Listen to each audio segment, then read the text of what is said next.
It was July 7th, 2022. Myself, Adam Seltzer, and Chris Guest sat across from each other at a table, not really knowing what the hell we were doing, as we got into segment one of the pilot episode of Three in the Keystone, discussing Kevin Durant's trade opportunities. And here we are tonight, an addition to the staff later, some improvements in our process, but better. But we have our biggest announcement in podcast history. Stay tuned. Welcome, ladies and gentlemen, to Three in the Keystone, episode 59. We got the full squad in the building tonight. Al Ryan, Chris Guest, and myself, Adam Seltzer. Gentlemen, not a lot of great number 59s in the sports world, but we got to go with not only a famous Eagle in history, but one of the key characters in Eagles postgame live, that's Seth Joyner. Fine with me. I got no one else. I thought you were going to say Mike Mamula. Was Mike 59? Is he 59? I'm almost positive, yeah. It's the Combine Warrior. I'm not great with numbers, so I got to Google research it. So Mamula was not popping up on great number 59. Well, he wasn't great. Why would popping up in other places? You know what kept popping up was that Jack Ham, that Ham Hock Jack. All right. But gents, it's time, I guess. We held off last week. Al was down the shore.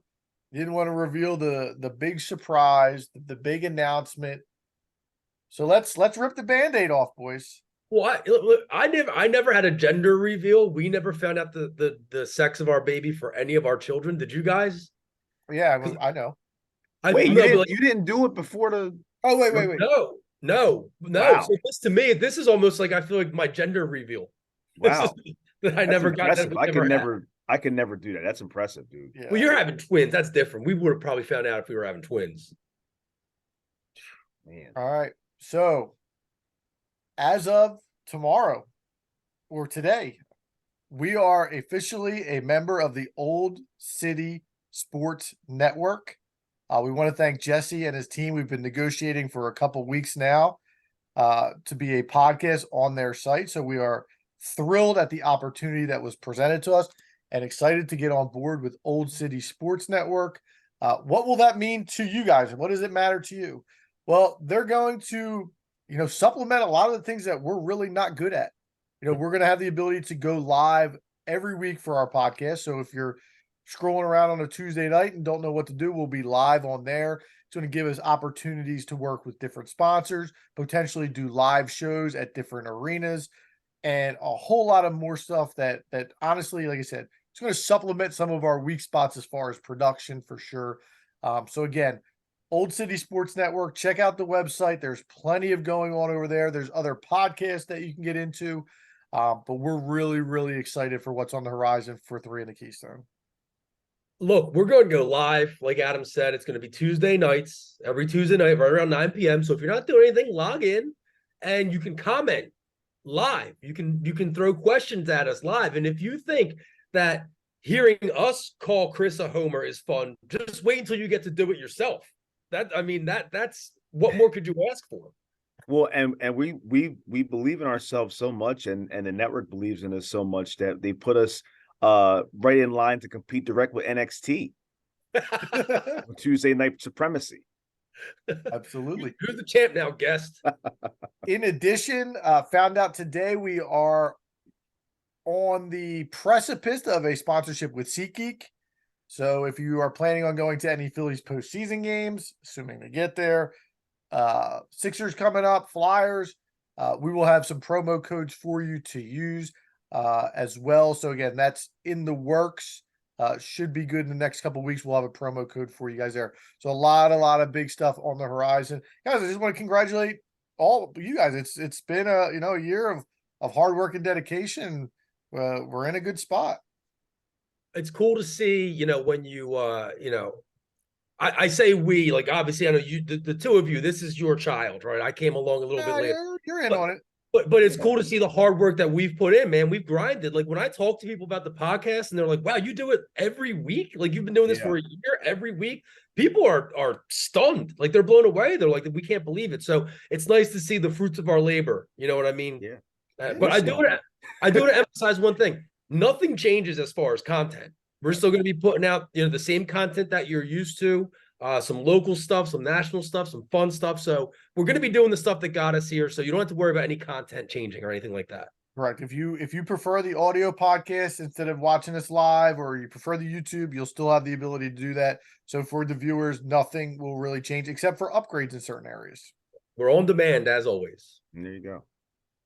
Absolutely. So, gents, let's get into tonight's episode. We've been mentioning for weeks as we've done our NFL season previews that there was going to have to be a week with two, based on the time frame before the season starts. Tonight's that night. We're going to start, though, with the NFC East for our local sports segment. So, as usual, we are going to go from worst to first based on the Vegas odds, and we will start with those Washington Commanders. Washington 8-1 last year. Over under this year is 6.5. I was shocked when I did some research. They finished third in the NFL in defense last year. A scrappy little group, but quarterback's been an issue for this team for basically forever. Who was the last really good quarterback that you came out of Washington? Maybe Cousins, but besides that, I was going to say Cousins and RG3, but it was such a short period of time. yeah, I don't think RG3 counts. I don't think it was a long enough window there. I'll tell you who it wasn't. It wasn't Patrick Ramsey when Steve Spurrier got there, and everybody, aka me, thought this. Yeah, I was going to say high-powered offense. It wasn't Ramsey, dude. You know who you loved? That Sugar Shane Matthews. You love Sugar Shane, dude. It's awful. I had every one of their quarterbacks on my fantasy team that year. Trivia question for you. Last time the Redskins won 10 or more games, what year? The Commanders? Commanders won 10 or more games. I say Redskins because we're going back into that era. So That's true. I don't know. Last time they won 10 or more, you said? Yep. I'm gonna say I hope I'm wrong, but it was since 99, right? I'll say 01. What's your guess? Mine? Yeah. 99. 1991. Oh my god. The last time they won 10 games was 1991? I'm gonna double check it because it's as I did read that. I'm gonna just double check. There's no way. That's wild if it is. Yeah, I was thinking. While I look that up, why don't you give us your thoughts on the Commanders?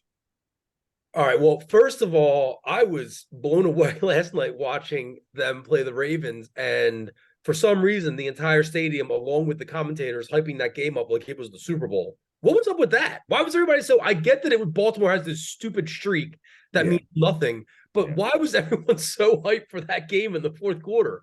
I didn't even know the game was on, to be honest with you. Yeah, I didn't watch the second. I totally forgot it was even on. Yeah, that was crazy to me. But all right, so Washington, last year, as Adam said, they had a great defense, despite some of the woes on offense. Terry McLaurin's a very good wide receiver.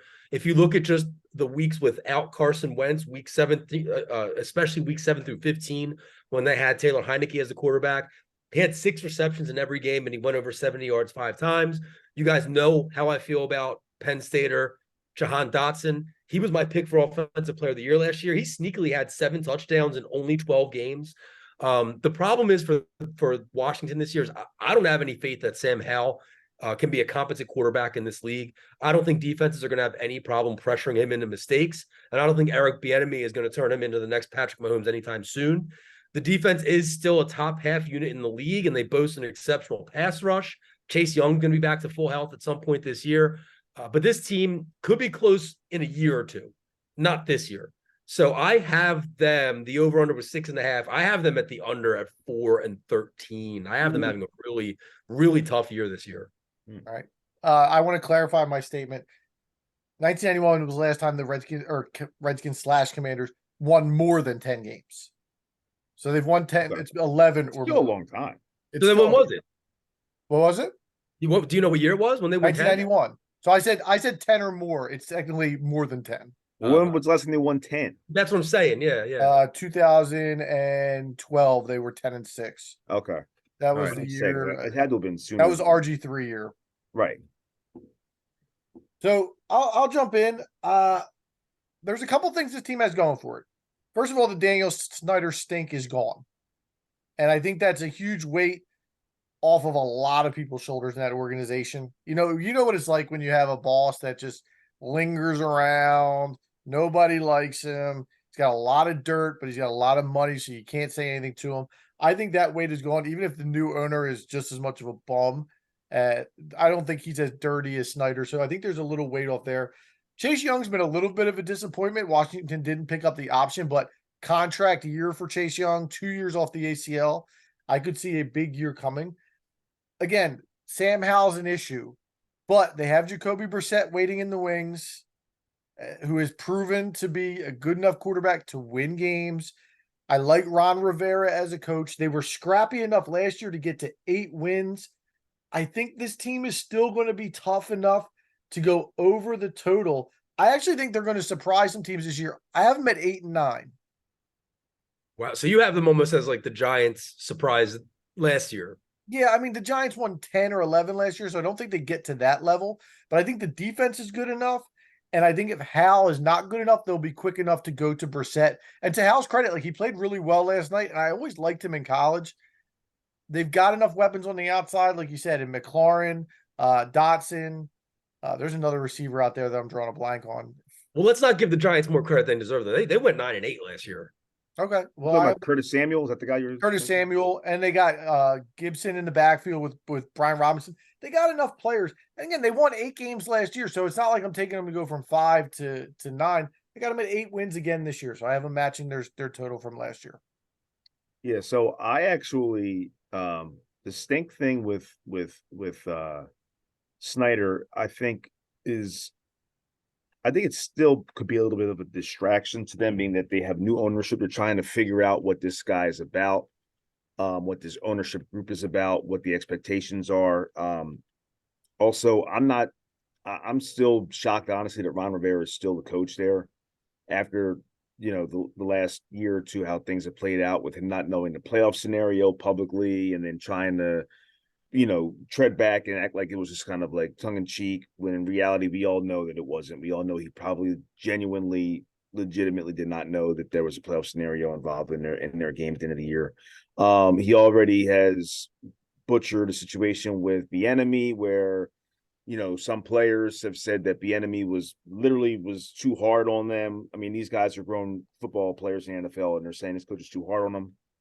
And then he backtracked and said, well, my comments were misconstrued and this and that. So that's a little bit of an issue, I think, too, in the minds of some of these guys. They don't like Gibson. They don't. He's been here for a few years now. He's always had fumble issues. He's always had health issues. That's the reason why Robinson was drafted and why he's thrived. They don't like Gibson. They probably can get rid of him as soon as want to get rid of him as soon as they can. And I actually think Chase Young's going to get traded. I think Chase Young, especially with new ownership and management, I feel like that's a big they can get a good amount for Chase Young to help with that rebuild for them over the next couple of years. So I wouldn't be surprised if he actually got dealt at some point this year if they are struggling. I only had them winning 6 games. So I have the under as well as Al. I have 6 and 11. I don't mind Sam Howell. I think he's actually maybe a little bit better than people give him credit for, or he will be better than people give him credit for.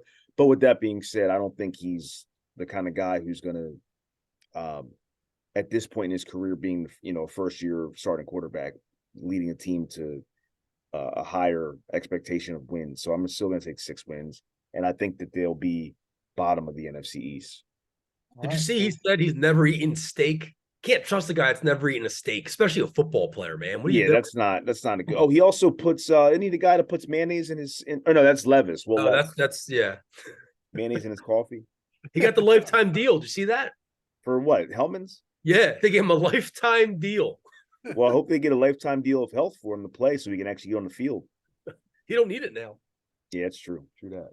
All right, so we have 2 unders on Washington from Alan Guest, and we have the over for myself.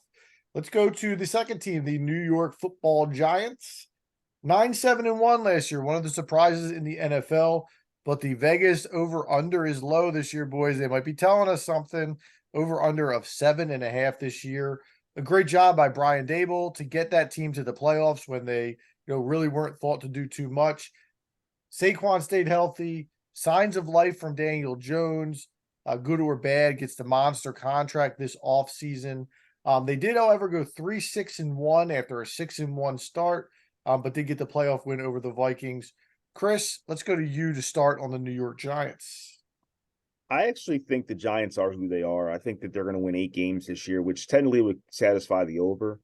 But I think they're between an 8 and 9 win team like they were last year. I think they have to hope Daniel Jones plays, continues to progress and plays even higher at a higher level than last year, and actually, is more focused on proving not just to himself and his organization, but to people like us out here that are, NFL fans and to the world that he's worthy of $40+ million a year, which we all, I think we can safely say, don't agree that he's worth that.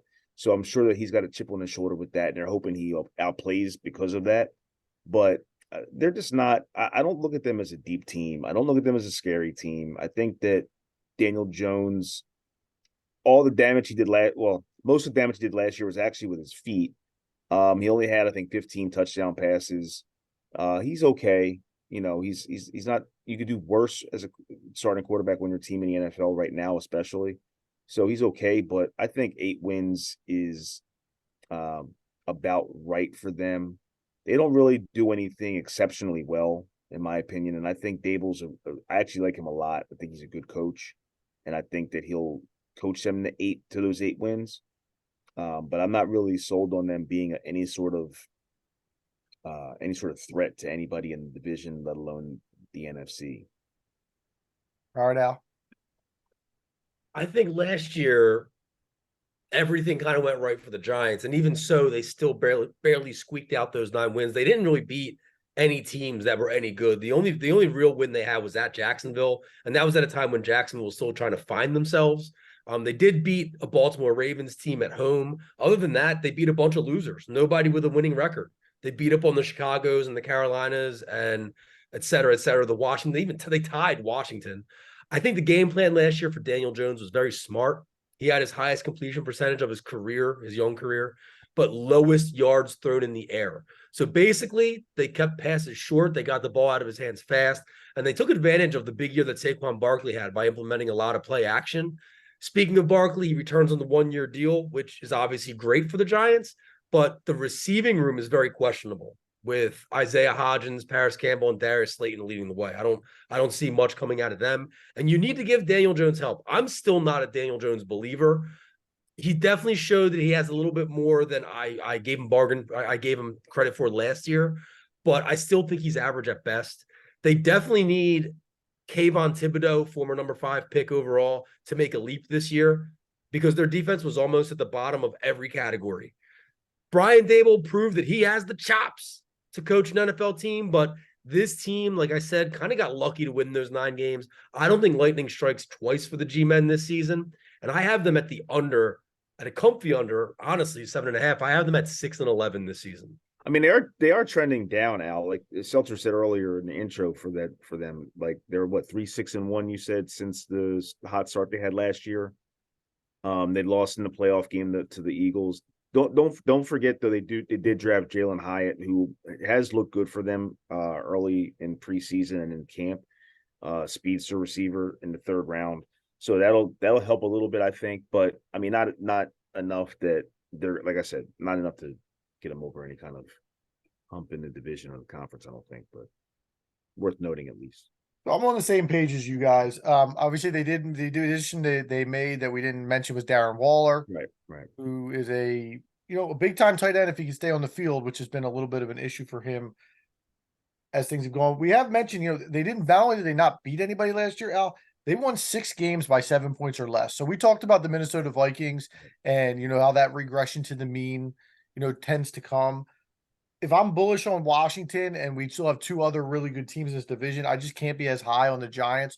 Although, again, I like a lot of what they're doing with Dable. I think that he is a really, really good coach. I just think, again, the Barkley situation is a little bit of a distraction. So I have them at 7-10. I think they'll be scrappy. I think they'll be tough. but I don't see them getting to the playoffs like they did last year. And Trey Turner just walked it off for the Phillies in the bottom of the ninth. Continues.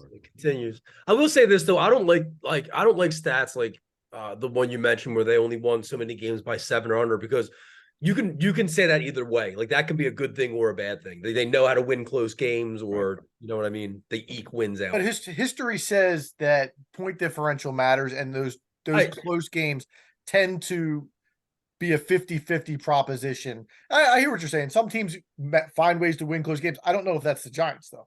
Right. No, and their point differential was negative last season, if I'm not mistaken. It probably was close to it again when you win that many close games and you're right around 500. Yeah. And I think the Eagles blew them out a couple times, so I'm sure that'll be there. So we're all on the under for the Giants. I think Chris had 8.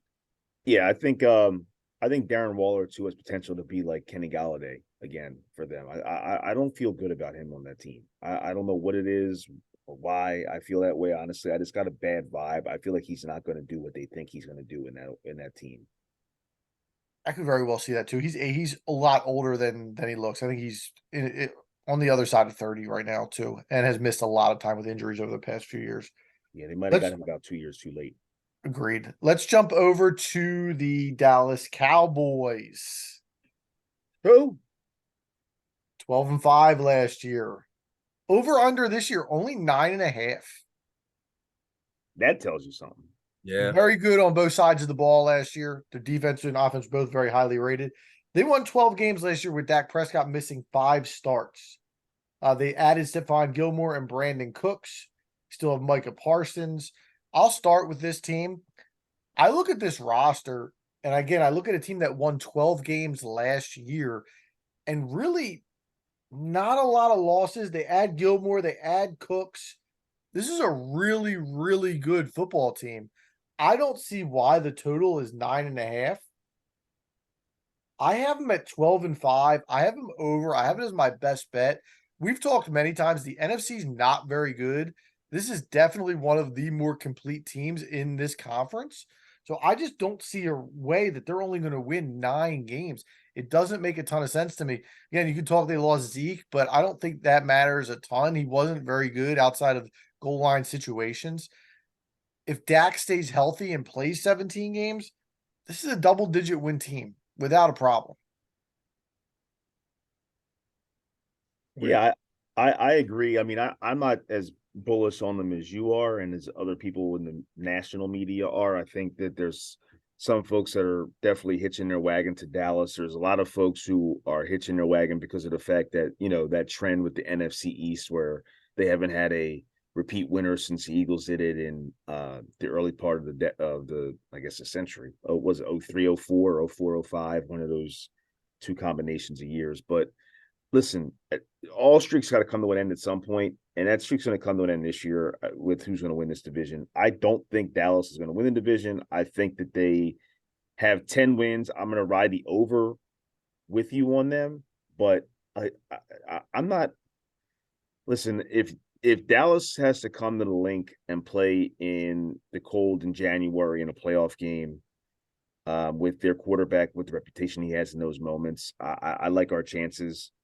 And if you want to talk about, well, are they going to get to that point or not? I think they can. Again, because what you said, Seltzer, with the conference and the competition that we have in this conference right now isn't the best. But yeah, I mean, I see 10-7 for them. I think they'll have a really good year. And if they won 12 games, like you said, I wouldn't be shocked. But I'm going to go with 10. The Philadelphia 76ers of the NFL. That's what they are. Yeah, absolutely. That's why I mentioned it. How long ago did I mention it? I know you did. Joel Embiid. It's yeah, absolutely. And Brandon Cooks has been I will admit has not been talked about enough or that often at all in terms of that acquisition that they had this offseason. I think Brandon Cooks is a good player. I mean, he's had issues too with like concussions and things like that and staying healthy, but when he's on the field, he is a burner and complimenting, a guy with that kind of skill set complimenting CeeDee Lamb on the other side is definitely it's a good get for Dallas to get Cooks, I think. But They did lose Schultz, who was a Right. a little bit of a security blanket for Dak. Dak really had a thing for throwing the ball to Schultz, but I agree with you, Chris. Gallup really never has either been healthy or matured into that number 2 that they really wanted him to be. And Cooks is he's a veteran. He's going to get you, 1,100 yards, 6 touchdowns, and be a competent wide receiver too on that team. But Al, let's get your thoughts. Here's another comp for you. Brandon Cooks is the Kenny Lofton of the NFL. What's this? His 9th team? He does bounce around. I mean, Kenny Lofton is he's a Hall of Famer though, isn't he? He's a go-to for my immaculate grid. He's been on every team, hasn't he? Yeah, He's on a lot of them. Well, I'm not going to add much more to this other than to say I think that Dallas has a lot of guys that are standout stars, like the Micah Parsons, DeMarcus Lawrence, CD Lamb. So what I think this team lacks though is just the steadiness of the roster from 1 to 22. They have the standouts, but I think they have some guys that just they aren't up to snuff as far as being able to compete with Philadelphia and maybe even a San Francisco. And to me, the biggest glaring piece on this team is the guy that's on the sidelines. You got Mike McCarthy, who's still a lame duck coach at the end of the day, and he's not going to win you any games, and he might lose you 1 or 2 or tie you 1. So I think Dallas is a very good team. I think they're one of the best teams in the NFC, but they're still a level below the best. So with that said, I do have them at 10-7, I think, alongside with Chris. But that's their ceiling. And at the end of the day, I think that the welcome mat is starting to get worn out a little bit with Dak. I don't know how many more seasons they're going to have with him under center if he keeps on losing in the playoffs. Again, the Sixers comp is right there. We've talked about it many, many times. You can only live that story over and over again for how many years before it's time for a change. So you're right, Al. He has to have a year where he at least gets him to a championship game, NFC championship game. Yep. Agreed. All right. So, but we all have the over. Yeah, it was 9.5, right? Yep. I got the I over. have it as my best bet. I have him with 12 wins. All right. Last but not least, let's get to the Eagles. But I do want to say we are going to do a full Eagles preview the Tuesday before the season starts. So I want to keep this similar to, how we're dissecting every other team. So we'll just do it from a 500 level view of what's going on with the Birds. And then again, we'll get more in depth the week before the season starts. So Chris, we're going to save you for the end as the resident homer. Al, we'll start with you on this one. Well, the Eagles are, in my opinion, the best team in the NFC by a wide margin. The only major concerns are injuries, which obviously it's a concern for every team. You can't, predict injuries. But for me, it's given their luck last year that the law of averages could be looming in that department. Linebacker obviously is a little bit of a concern. They're a little thin there. They got some new starters there. And then having the 2 new coordinators is a little bit of a concern for me. But other than that, everything is clicking on all cylinders, as we've seen so far in the preseason and practices and training camp as well. The offense is just as good, if not better. I'm expecting a monster year from A.J. Brown, especially. I think the sky is the limit for him. Jalen Carter and Nolan Smith both look ready to make opposing quarterbacks' lives miserable from day one. Sidney Brown's been a bright spot in the preseason. Reed Blankenship's also been getting a lot of praise starting at free safety. I know that the Super Bowl loser hangover is usually a thing that can be counted on, just like the Madden curse. But I think that this team is just too good and plays in a division and a conference that's too weak right now for the Eagles to fall victim to that hangover. They have a soft schedule to end the season. Their last 7 weeks, they only get on a plane twice to go to Dallas and Seattle, and they close with Giants, Cardinals, Giants. I think this team runs away with the NFC East this season, and I think they're at the top of the conference come week 18. I have them going 12 and 5, and I could see that almost being a floor if everything holds steady for the Eagles this year. Well said. I didn't give the numbers prior. The Eagles went 14-3 last year. The over/under this year is 11-5 or 11.5. They were third in offense last year. They were second in defense. They've been in the playoffs 5 of the past 6 years. They've really put themselves together as a staple NFC contender over the past half decade. And even before that, I mean, the Eagles have really been good for the past 23 years, since 2000, 2001, give or take, with the exception of, a year here, a year there, the Chip Kelly, at the end of Chip Kelly era. obviously wasn't good, but the Eagles have just been consistently good for an extended period of time, and this roster is as good as they've had in a long, long time. Is it as deep as last year's team? Maybe not, again, because of some of the losses on the defensive side of the ball, which is, one of my concerns. Al, you mentioned the injury bug. They've already been bit a little bit. Again, not any major losses, but with McPherson and then the Heartbreak Kid going down. Those are, hopefully it's not a domino effect where you start to see a lot of this build up over time, because you don't want to lose depth, even if it's, again, not your starters per se. But again, I think the offense is really good. I think we have a weak conference. I think the defense will find itself as it has a little bit of a cushion with how good this offense is and the weapons around it. Jonathan Taylor rumors aside, obviously they've been somewhat in the talks of potentially getting him. You can never count Howie out for something like that. But I have him at 12-5 as well. So I have the over. Again, Al, I'm with you. Like, it could very well be more than that. The only thing that concerns me is you mentioned the end of the season is soft, but they do have that stretch in the middle of the season. That's a Buffalo, San Francisco, Dallas, Kansas City. Yeah. It's a little bit of a murderer's row of a schedule. And God forbid you go through that and you're a little bit beat up, or even if you're not, it's going to be hard to run through that at 4-0 or even 3-1, given the quality of those teams. So I think that's a little bit of a tough part in the schedule, but I'm taking the over. I'm taking them at 12-5. What's tough about that part of the schedule too is the at Kansas City is Monday night and the at Dallas is Sunday night. So it makes these big games even bigger on the road. Let's go, Chris. Yeah, I think that, and I mentioned this before, this city and this organization is not used to being the hunted. They're not used to being at the top at the top for an extended amount of time. A lot of times Phillies fans and sports teams in our town are used to being like the underdog, or a team that came out of nowhere and bit teams in the butt at the end of the year. The Eagles are going to be the opposite of that. I think the Eagles, I mentioned it a few different times on this podcast over the span of the time we've been on, that I think that this team has several Super Bowl championships with this core, with Sirianni and Howie and Lurie running the organization within the next decade, and Jalen Hurts as well. You are going to forget about Javon Hargrave after you see a month worth of Jalen Carter. Nolan Smith looks like he's going to be Micah Parsons 2.0. Those are the kind of weapons that we are not used to having on our defense, and we haven't had it in a long time.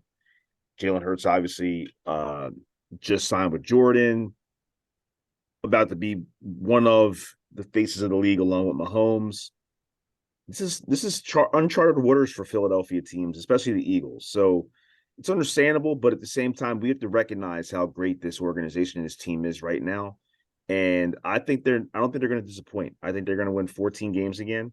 I think they're going to have a span of time almost very similar to how last year played out, where they're going to have a big stretch in the beginning of the year going undefeated. They're going to get bit in one of those games in the middle of that schedule. I could even see them going 2-2 in that tough stretch in the middle of the year, and then winning out again to close it out. So 14-3 for me, I think is where they're going to end up. And I think they're going to win the division. And I think we're going to be talking about them in February. You guys making that your best bets? I didn't get best bets for you guys on the NFC East. And I got a better one. Well, what is it? Oh, you're talking about for the division in general. I thought you were saying for the show tonight. I'm sorry. No, for the division. I'll take the Washington under as my best bet. Yeah, I'm actually gonna. I'll back up my my statements. I'll go with the Eagles. All right. I was in the seat. I'll take the heat. So let's go through quickly our picks again. I have the Washington Commanders over with 8 and 9. I have the Giants under at 7 and 10.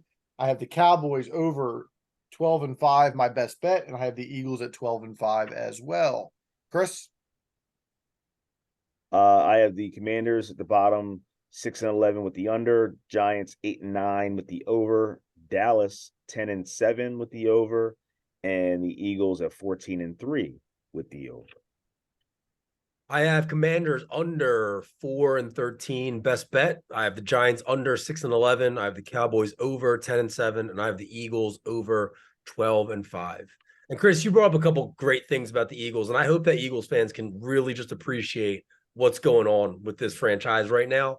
The hype machine is behind Jalen Hurts like it has not been behind a Philadelphia athlete since Allen Iverson. And I think we need to appreciate that and just ride this wave, man. That SI cover is off the chain. Yeah, it is. Yeah, that's I saw fresh. that. Yeah, No pun intended.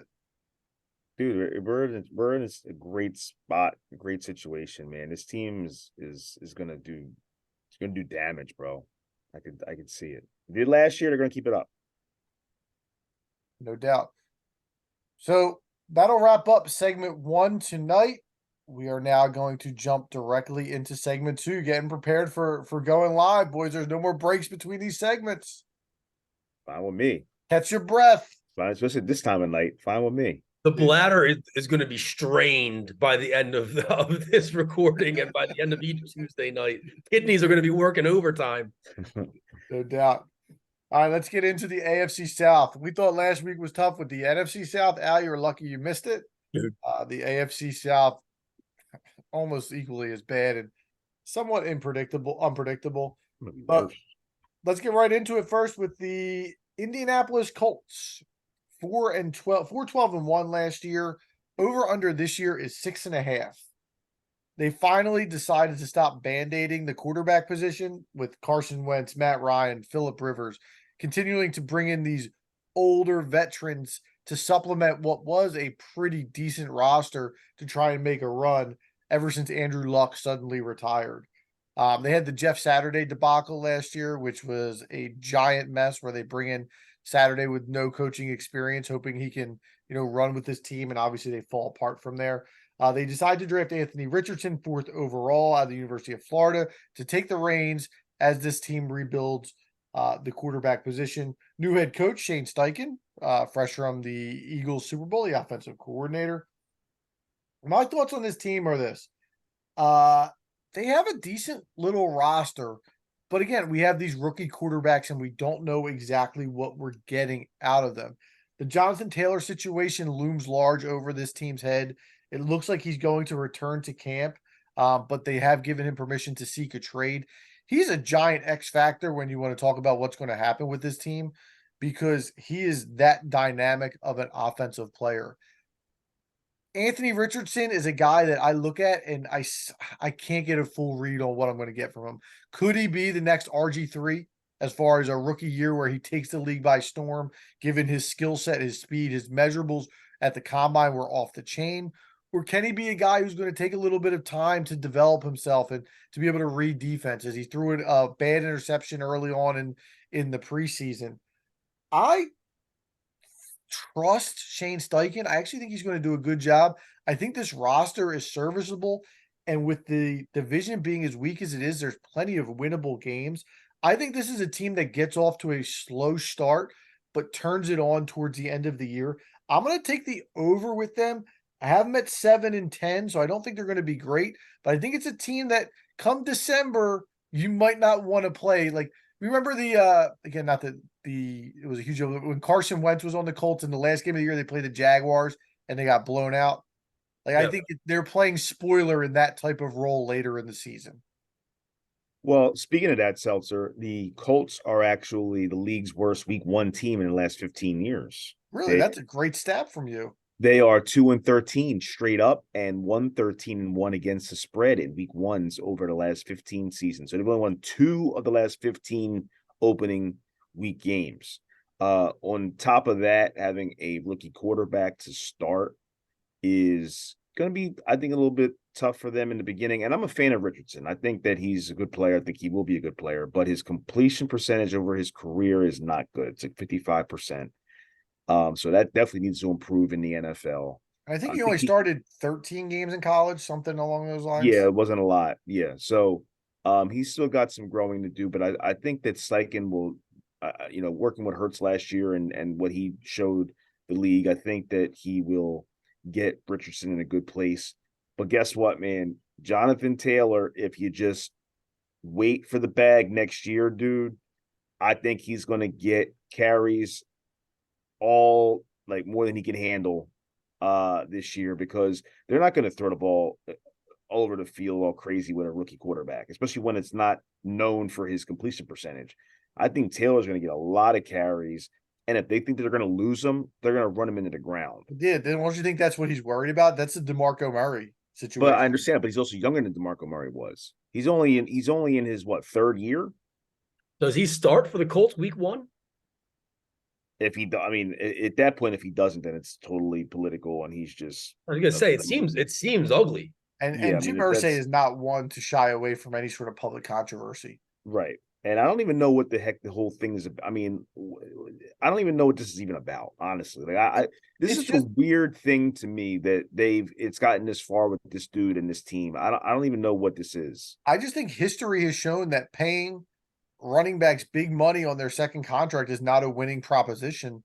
And with a rebuilding team, again, Anthony Richardson may be 3 years away from being that quarterback that you want him to be. And if that's the point, like, why am I paying Jonathan Taylor money right now?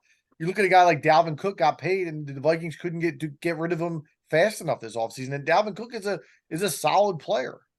This whole thing with the running backs and not wanting to pay them and getting rid of them after their rookie contract feels so much like baseball, where the starting pitchers can't see a lineup the third time around. They just got to take them out of the freaking game. It's messed up. It's sad because, like, they're in a position where these guys are playing out in real time their careers while the league is basically telling them that they're a dying breed. And I mentioned this before. I don't know if we're going to have running backs in 10 years in the NFL the way this is going, because between the quarterbacks being more mobile and offense is going more towards that and run pass options and throwing the ball all over the field more often and looking for gunslinging quarterbacks that can also be mobile themselves, I don't know how much you need a running back in an offense. We've already seen fullbacks basically go by the wayside and their role. And I'm wondering if tailbacks are going to be next. And if that's the case, it's kind of sad. But Taylor, like I said, is younger than a lot of those guys we talked about before. I think a team will still pay him. Dalvin got a bag before he got thrown out the door by Minnesota, and got paid for a couple years before that occurred. And I think Taylor can still get that too, especially if he puts up the production this year, and he can definitely do that if he gets the carries. Now, if they hand tie him, then that's also unfortunate. That could mess up his money, but I think that would mess up his money more, Seltzer, than if he got 300 carries and ran for 1,700 or 1,800 yards. Do you imagine a world in which running backs die out, and instead of running backs, it's just a bunch of running quarterbacks in the backfield? So you got guys who can also, so you got essentially two quarterbacks in the backfield. I think it's been about 10 years since a team has won a Super Bowl with a true workhorse running back. And that was Marshawn Lynch when the Seahawks beat the Broncos. I mean, it's already slowly but surely panning out that way, where the bell cow running back is a dying breed already. We don't see guys that are staying on the field all 3 downs and drives. Right. And, the change of pace back is big now. The receiving back is big now. And all of a sudden, like, you have back in the day, you had 3 running backs, and that was like, you didn't really have a running back. Now you have 3 running backs, and they're all basically going to put up production. Yep, you're right. So what do you have, Chris, with the Colts?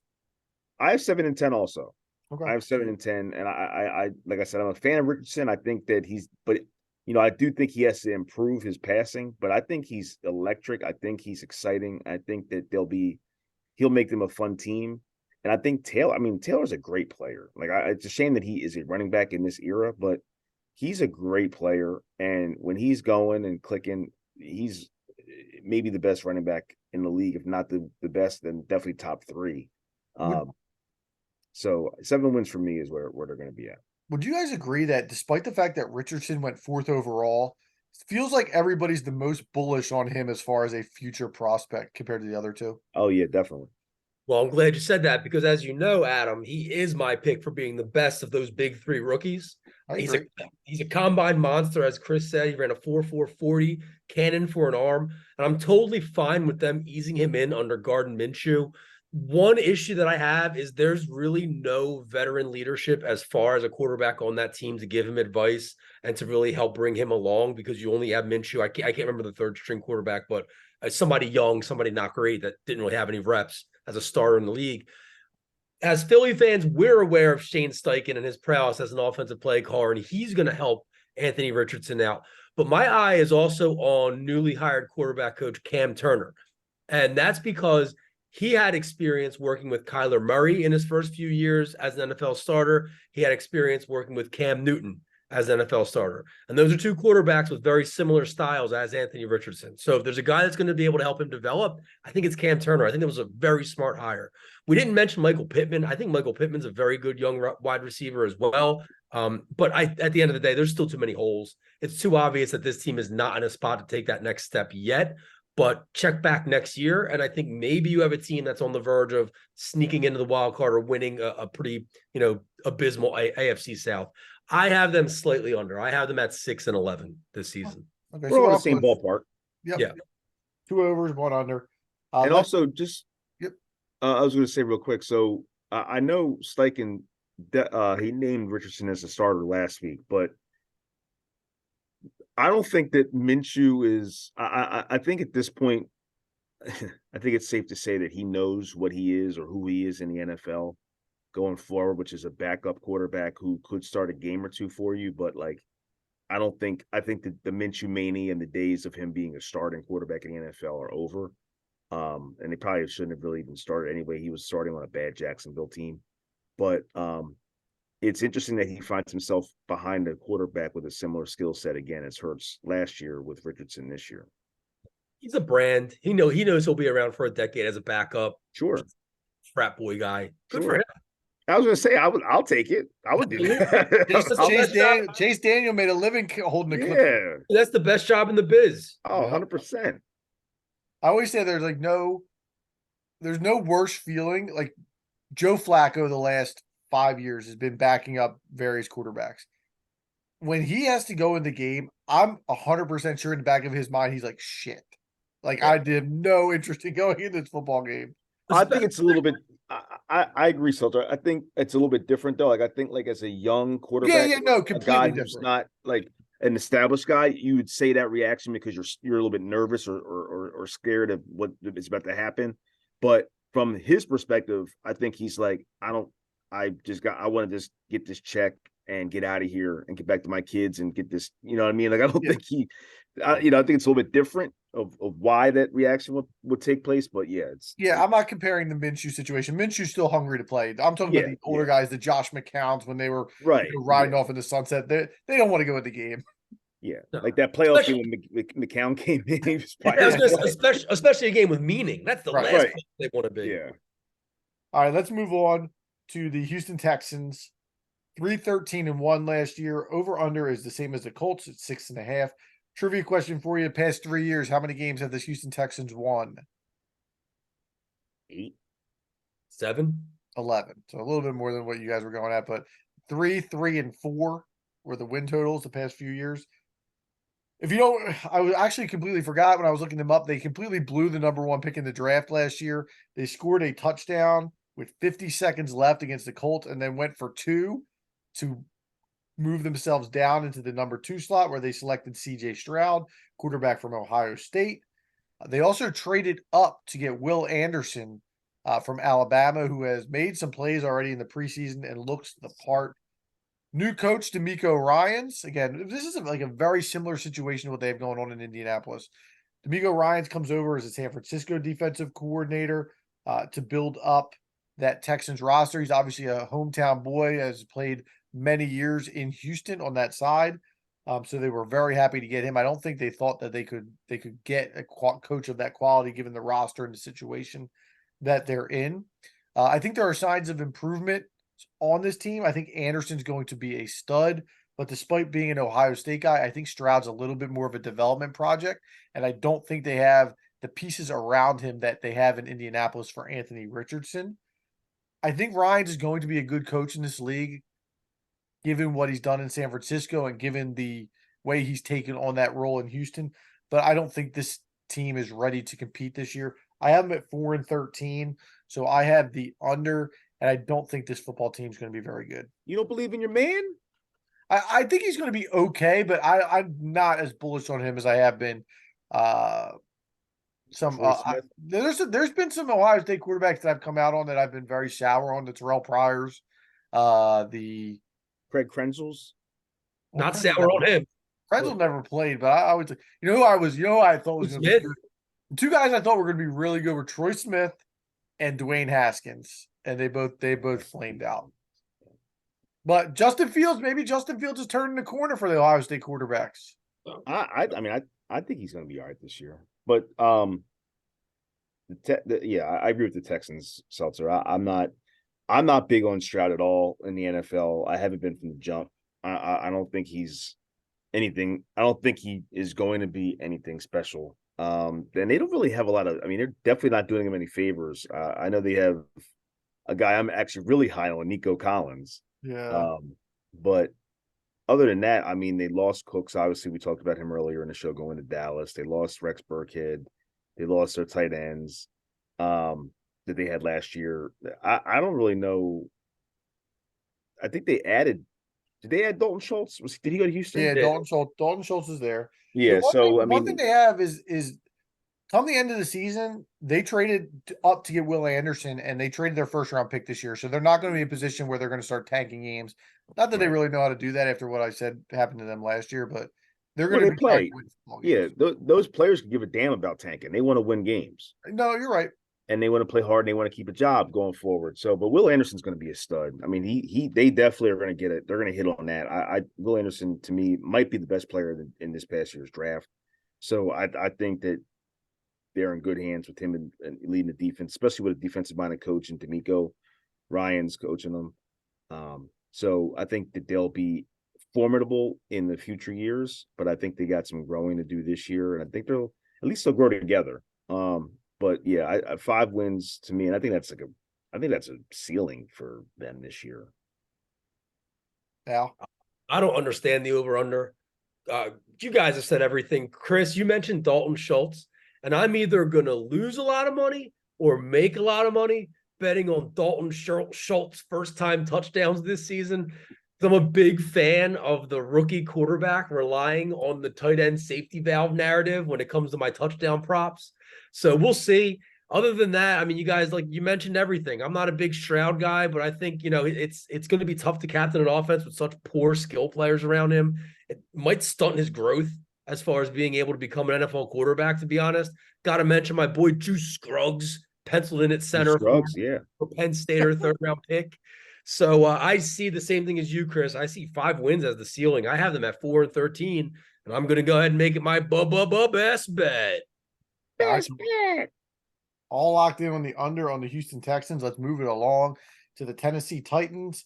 7-10 last year. Over under this year is consistent 7.5.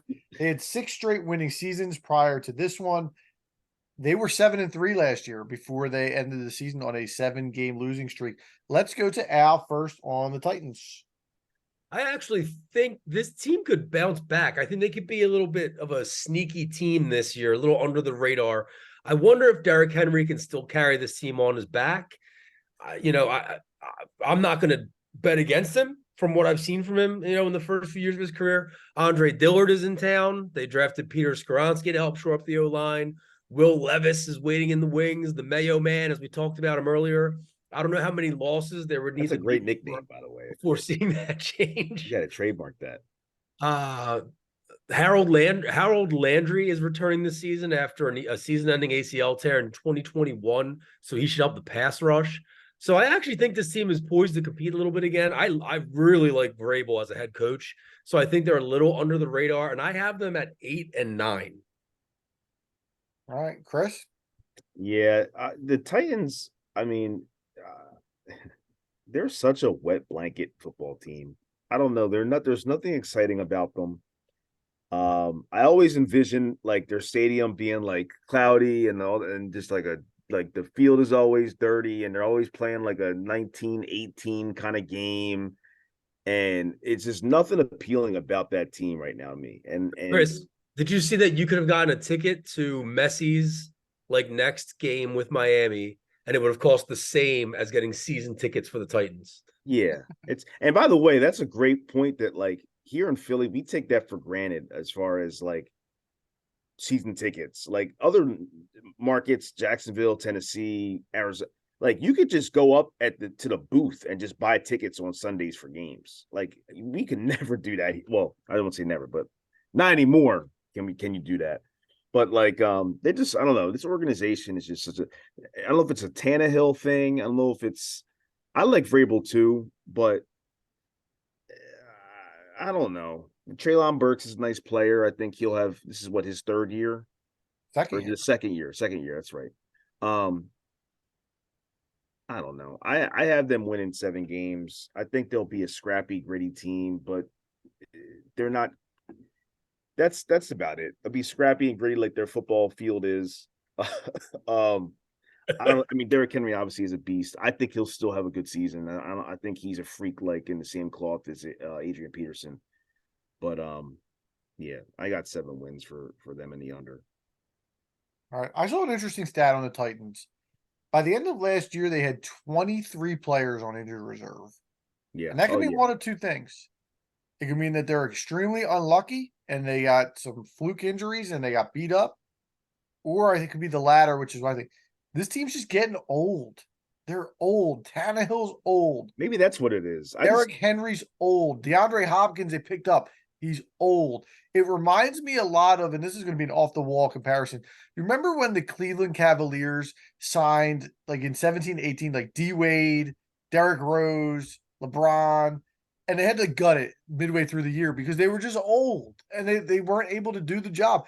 And Father Time, what is it saying? Father Time waits for no man, something like that. Father Other Time is times undefeated. undefeated. Yeah. Except for Tom Brady. This team is a Derrick Henry injury away from being a top 5 pick in this coming year's draft. I'm not bullish on them at all. I think if they fall into a hole, they won't be too shy to go to Will Levis if they start off bad to see what he's got. Because again, what do you have left in Tannehill? There's not much there. I am at 6-11, and that's with the fact that I really like the head coach. Yeah, and the other thing too is they're another weird thing about them is their rush defense was awesome. I think they led the league, but their pass defense was terrible. So like it's a tale of two defenses in the same defense. So like they really couldn't get a rhythm going. They did have a lot of injuries.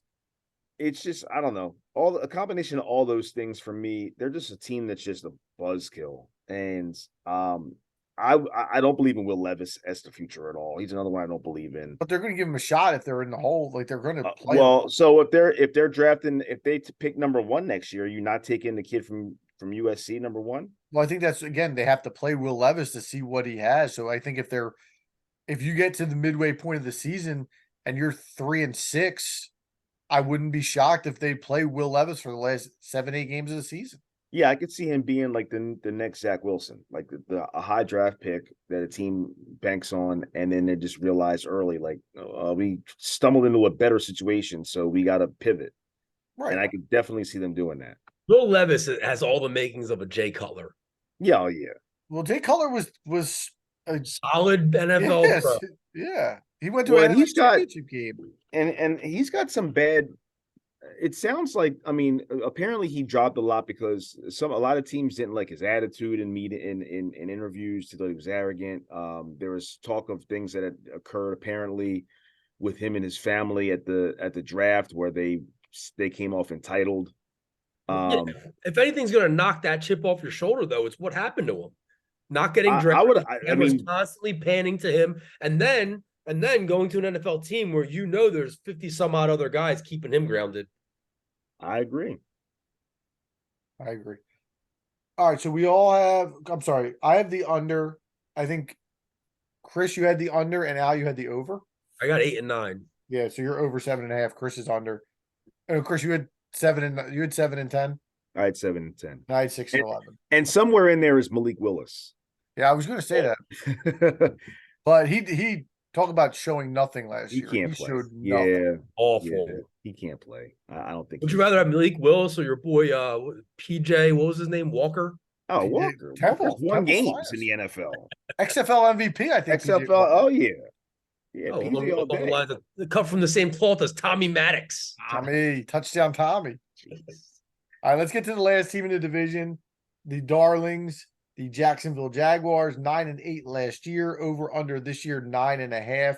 They win the division and a playoff game with the first year under Doug Peterson. They won 5 games in a row to get to that playoff spot, including a Week 18 victory over the Titans before that huge comeback win in the playoffs over the Chargers. Trevor Lawrence throws for 4,100 yards and 25 touchdowns. Al, we're saving you for last since you're the homer on the Jaguars. I'll open it up. I think this division is terrible, but I think Jacksonville is the class of the division, and I think they are a team that is about to make their mark as a staple playoff team for the next dozen years.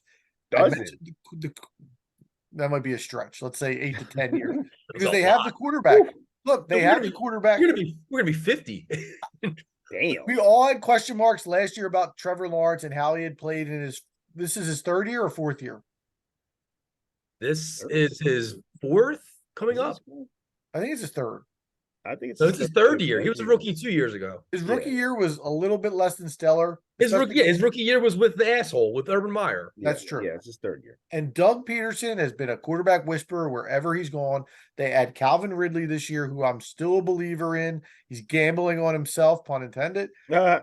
And they add Tank Bigsby on that offense. I do have questions on the defensive side of the ball, but they remind me a little bit. They're like a poor man's Eagles, is what they remind me. A very poor man's Eagles, but they're going to be able to score 28 to 35 points every single week because that offense is going to be explosive.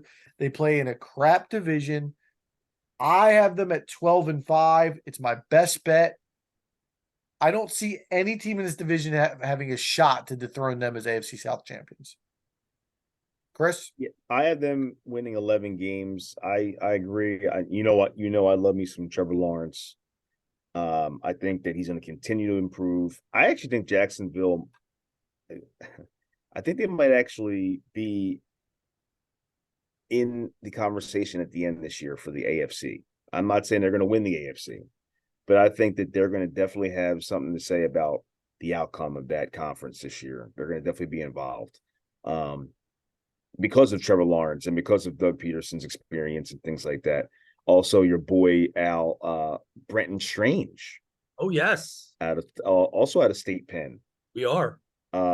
He's going to be on that team with Evan Ingram. On the other side is the double tight ends. But look, I think that 10 years, that might be a stretch. I mean, for any team in the NFL to do a playoff run that many years with the parity in that league is asking a lot.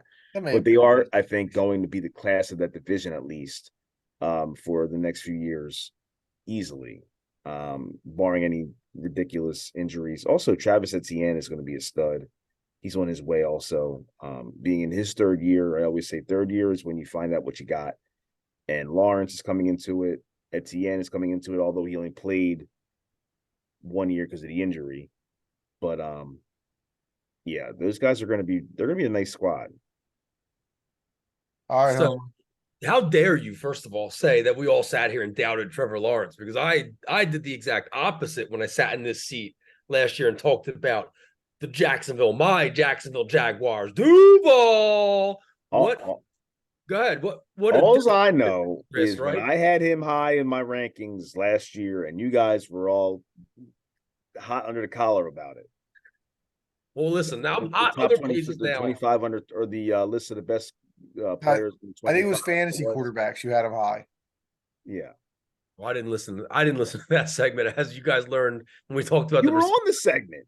No, not fantasy. None of the fantasy stuff. No. Since it was definitely since there's been a couple times I went to bat for my man. No, you did. We did the draft, the players under 25 draft. Right. Potential. Yeah. I will listen. last year, Trevor Lawrence, 59% completion percentage, 12 or 2 years ago, I'm sorry, 12 touchdowns, 17 interceptions. He jumps to 66%, 25 TDs, 8 interceptions, 5 TDs on the ground. His confidence has to be soaring coming off of last season after helping to orchestrate the comeback win in the playoffs versus the Chargers, and then also only losing to the eventual Super Bowl champs Kansas City at Arrowhead by 7 points. I mean, this dude's got to be riding high. This whole team has to be riding high. You mentioned Calvin Ridley joining the receiving room, joining Christian Kirk and Zay Jones, which forms what could be the most underrated receiving core in the league. It's one that many people don't talk about because of how good the receivers are in the league these days. But this is a core that could take that next step up this year, kind of the way Miami's did and kind of the way Cincinnati's did. Travis Etienne, he could take the leap this year, but even if he doesn't, you guys mentioned Tank Bigsby is there. He's going to immediately fill that goal line back roll. He's going to barrel into the end zone to get them 6 when they're down at the 1 yard line. They would like to see former number 1 pick Trayvon Walker do a little bit more than 3.5 sacks. I think he can. Jacksonville's Achilles heel, as we know, is its defense. But if some of the younger players can make a leap similar to how Kansas City's did last season, this team will be a top 4 team in the AFC without a doubt. And that's their floor at that point. This team stole away that spot that the Chargers have kind of been fighting for these last few years with Justin Herbert and Keenan Allen and the guys that they have on the field, Joey Bosa. Jacksonville came right in and stole that, because I'll tell you what, right now, if you're asking me, Chris, ask me the question, am I taking Justin Herbert or Trevor Lawrence? I'm taking Trevor Lawrence. I'm taking these Jacksonville Jaguars.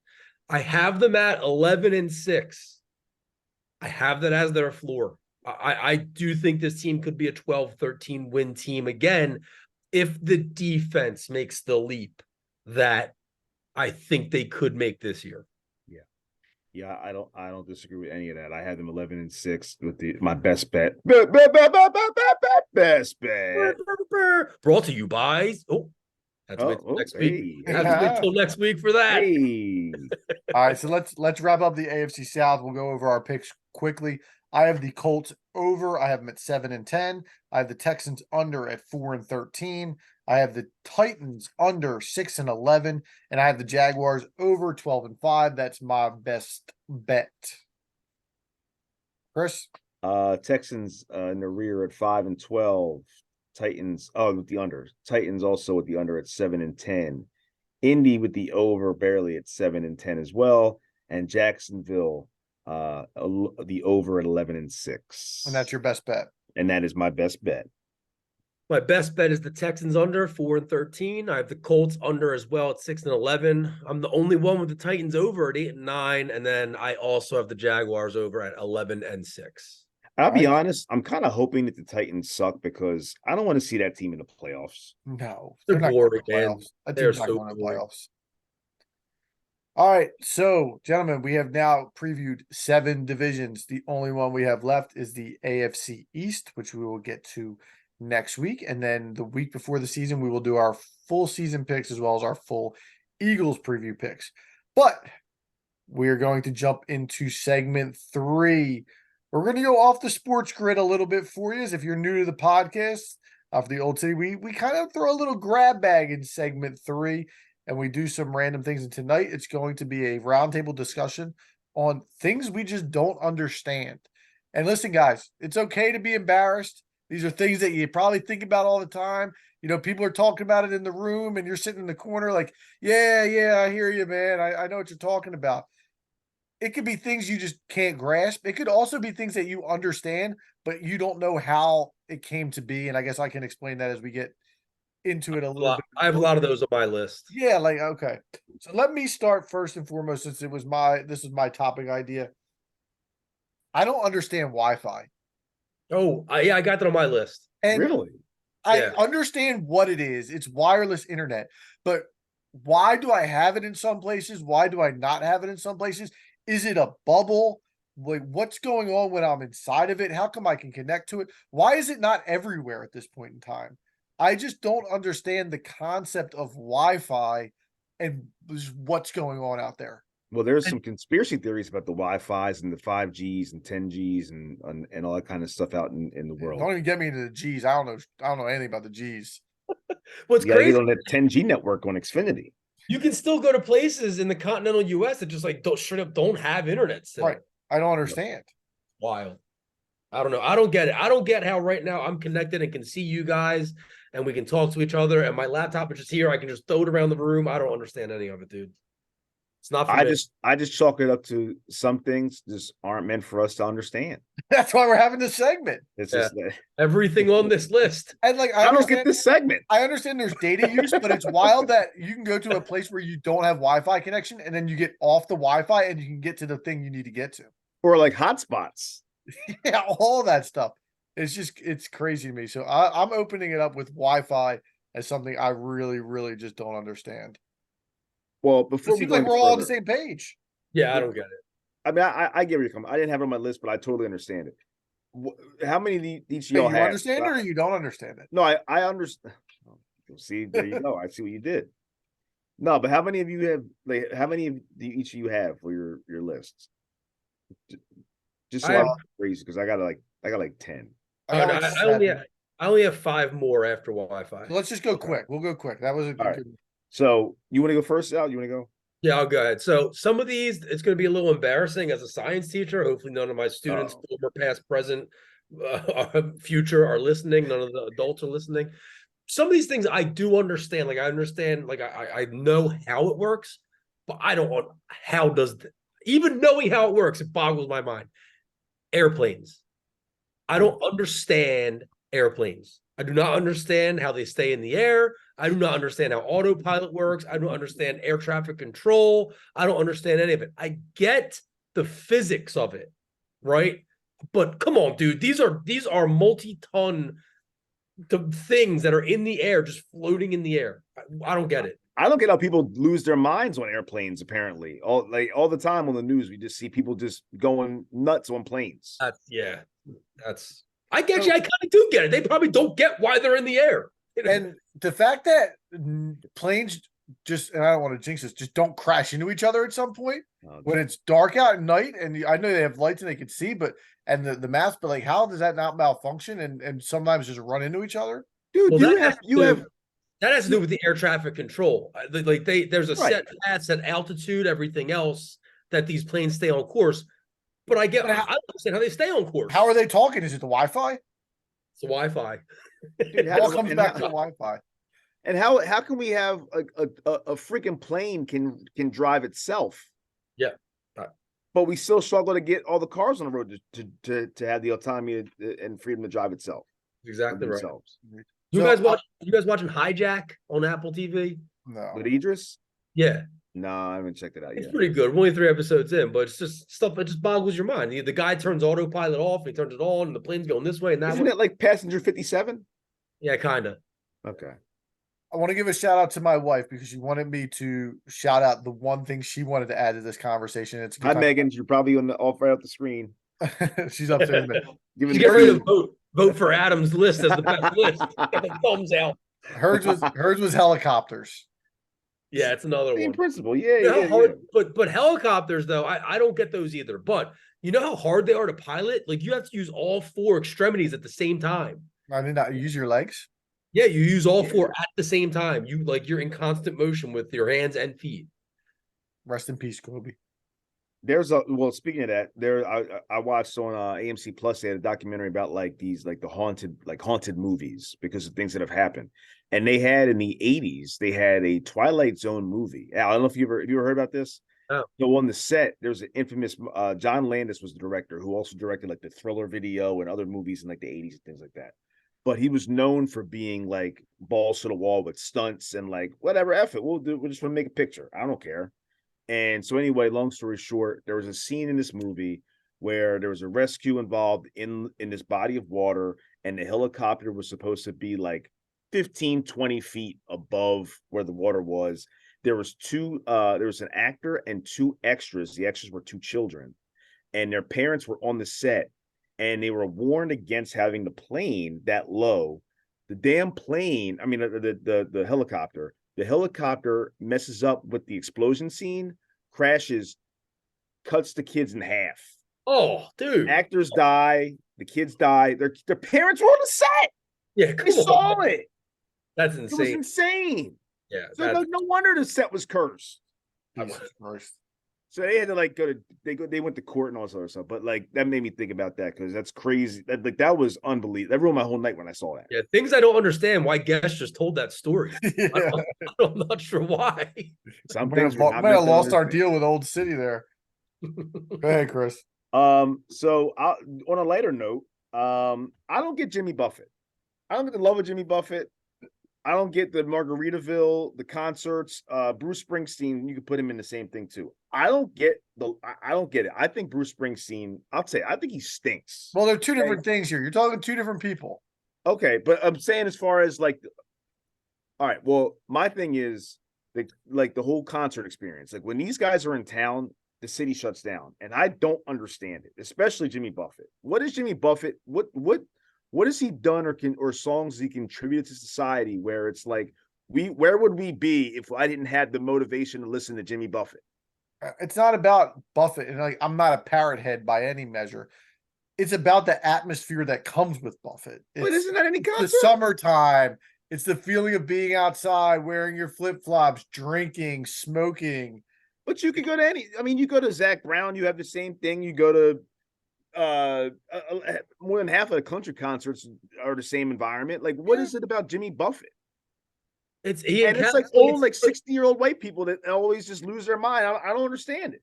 But you just said it. For those 60-year-old white people, when his songs came out and they were younger, it takes them back to that time. It takes them back to that experience. Just like if we listen to like 50 Cent, if we listen to Get Rich or Die Trying, it takes us back to high school.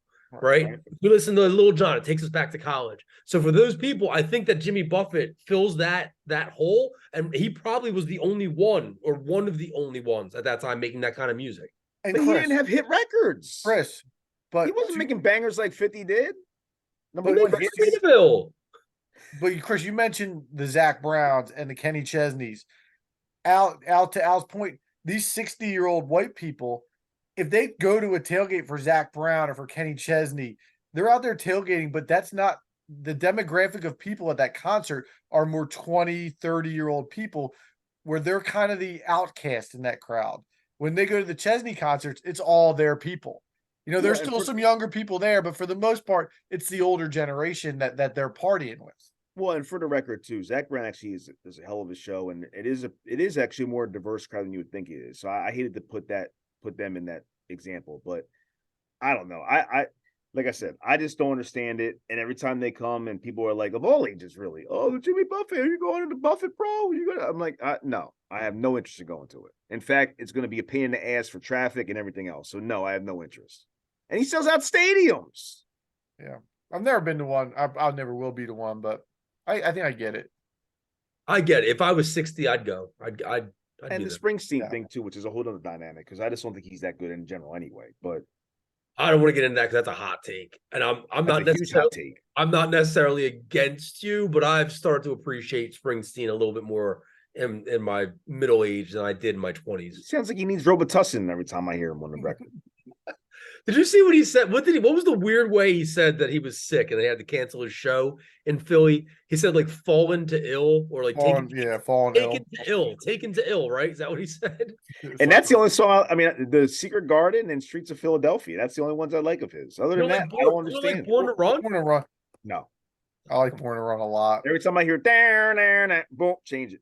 I think Billy Joel was also overrated. Oh my God. Billy Joel. Now you just shook a nerve. I just saw him at the Garden this spring. Billy Joel's overrated. I love piano. He's got Piano Man, and the song features the harmonica. Yeah, that's talent, dog. Buffett ain't doing that. You never been to a Buffett concert. Buffett's sitting there. What Buffett's doing? Smoking doobies. Buffett's up there with Marilyn Manson eating bats. All right, let's move it on. I don't understand how fashion trends begin.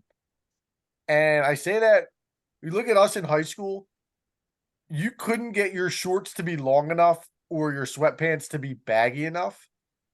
And now 20 years later, it's completely different. If your sweatpants aren't joggers, if your shorts aren't above your knee, you're out of style. But I just don't understand what triggers that to start. It's just a model or a big person in fashion wearing something like that, and then all of a sudden everybody just rolls with it. Is that funded by somebody behind the scenes? The fact that that one person can change the way the entire world dresses, that's above my head and how that works. Well, I think it's too, like, the stores play a part in it. Like, if all of a sudden stores stop selling jean shorts, you're not going to buy jean shorts anymore. Next thing you know, oh, I haven't bought jean shorts in 2 years. Oh, you're out of style. What are you doing still wearing jean shorts? So it's a giant conspiracy. That's what we're in agreement. You answered your own question. It's exactly what you said. A celebrity wears it or something, and especially now with social media, a celebrity wears it and that's it. Everybody has to have it because we're as a nation, we're sheep with that kind of stuff. 100% cheap, But especially the young kids. yeah, I mean, I guess like you again, I'm using baggy to tight as an example. So one guy wears tight pants and everybody just wears tight pants. Pretty much. It's just it happens for so long where everybody's doing it, and then you have to be different. Somebody has to be different, and that sparks the change. But Chris could tell you too, right now, baggy's back in with kids. 90s is back in. Tights out, yeah. Baggy and grunge is back in. It's a Really? bad. Yeah, And it's dressing like a dope, like being like sweat. So the kid told me last year how jeans are out. And I'm like, jean is such a versatile, universal item of clothing. No, it's out, bro. So they have sweatpants, they have the Crocs, basically looking like you woke up. And I think it ties to COVID, because there was a span of time where people didn't have to go outside, and then when we were able to go back again to normal life, they just still wanted to stay comfortable, and especially the kids. And so now, what I don't get is how retro trends come back. Like, what all of a sudden triggers?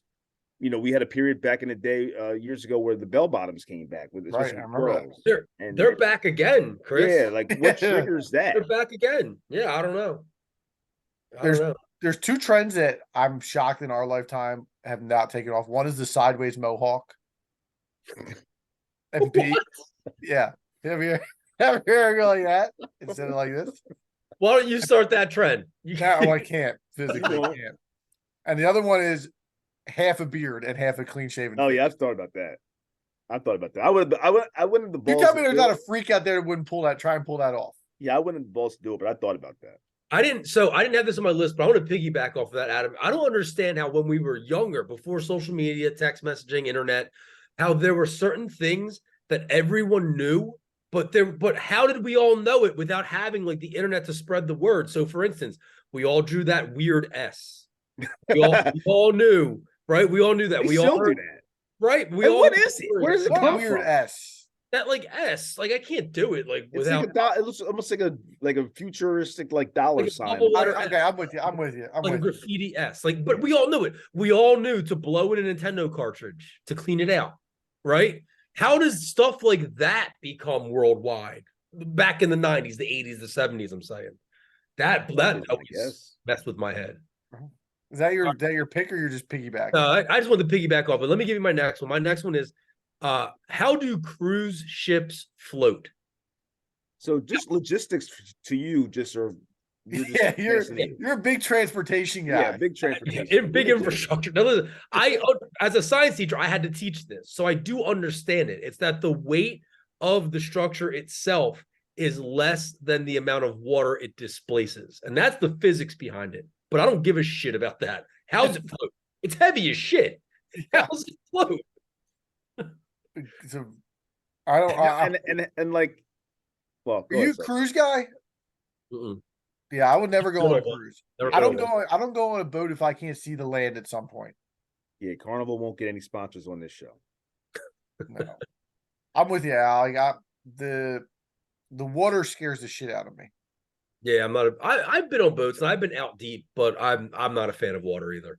Open water's scary, man. Oh my Chris, God. do you mind if I jump you, because I have something that kind of go ahead. That.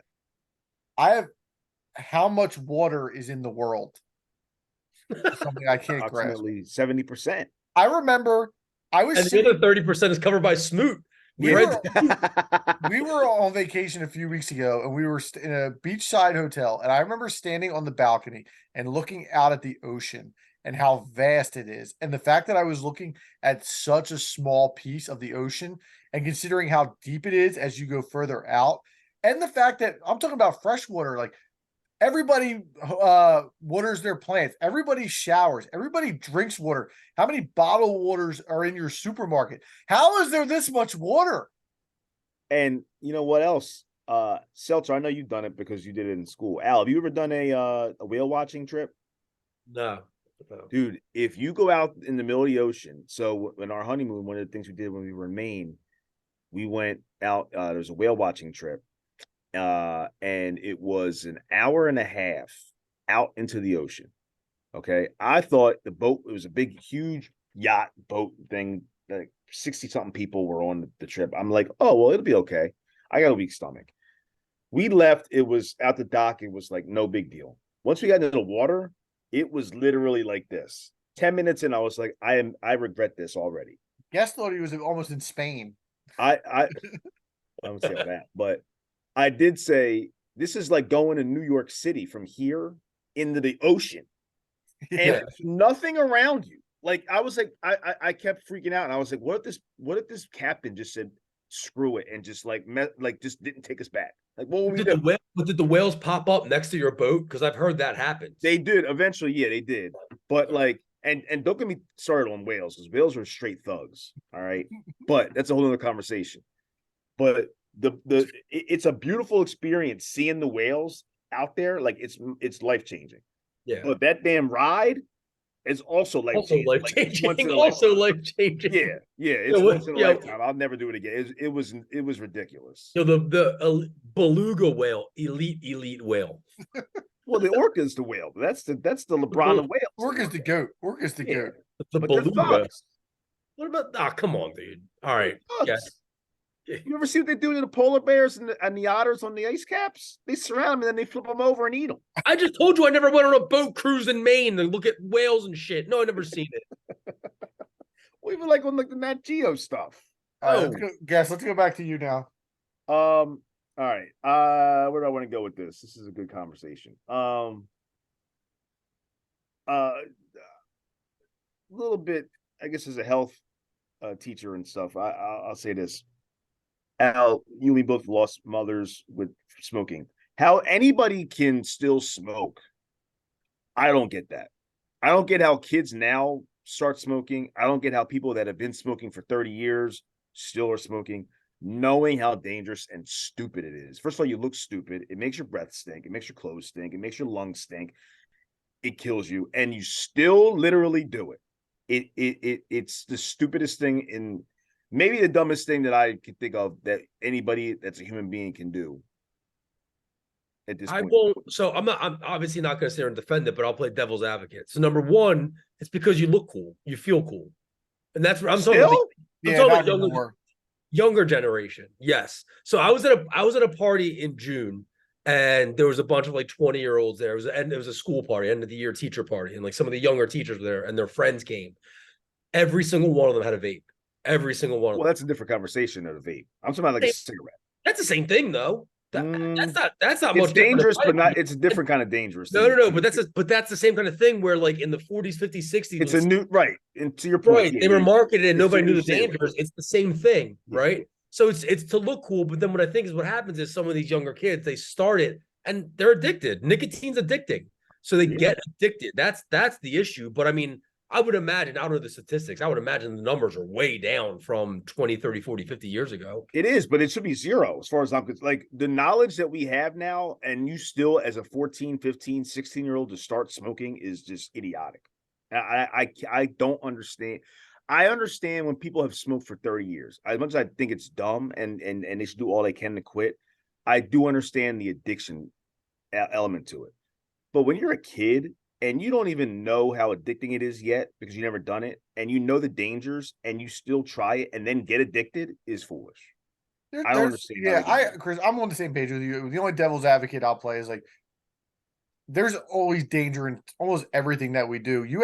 There's people now that will go out and sit in the sun with no sunscreen on and just burn day after day after day because they want a tan. Meanwhile, they're just getting skin cancer. So I mean, you're right, but that's like, there's things that you can do to help yourself and control situations. You could put suntan lotion on. You can stop smoking. Right. You can't help if you get hit by a drunk driver like that. You can't help.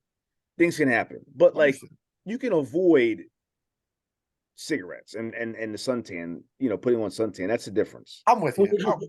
Would you rather see a kid, a teenager or whatever, sitting there smoking 6 cigarettes a day, or sitting there going to McDonald's and drinking 6 sodas a day? That's a great point. It's the same thing. You know what I Great mean? point. Like, there's a lot of stuff that I'm not defending smoking cigarettes by No, any. but I give you bookmark that comment though. You could hear something from that same comment later on. Stay tuned. So let me I'm going to jump in because that's what kind of ties along. And something I don't understand is how we learned certain foods and drinks are edible, particularly I think with that all the time. And cow's milk. I think with that all the time. Who was the dude that took a chicken's egg, Took the chance, and decided, let me try to fry this and eat it? Or the dude that pulled on a cow's udder and drank the milk? That's the guy. That's the guy that's the guy that we need to talk to. I mean, it has to be like Edward James Omelet and Joey Milkshake, right? Like that's what and like, are there people out there that just died at the chance of like eating those berries? The berries I'm talking about in the tree. Like, you can't have them. Yes. Dude, we watch Alone on History Channel. I don't know if you guys have ever seen it, but it's awesome. And these people literally go out into the wilderness in like, I think right now they're in somewhere like Western Canada or something like that. And anyway, these outdoor people, they know the berries to eat and all this kind of stuff. And even to your point out, like for them to even know like the mushrooms, the berries to eat, all that kind of stuff, like the way of the world, like who was the first person to say, you know what, if we kill that animal, he probably would taste good and be healthy for our development of our protein and amino acids. I mean, obviously they didn't know what that was yet, but like our body development, you know what I mean? Couple guys standing around smoking cigarettes talking about cooking up chickens and cows. Listening to Jimmy Buffett.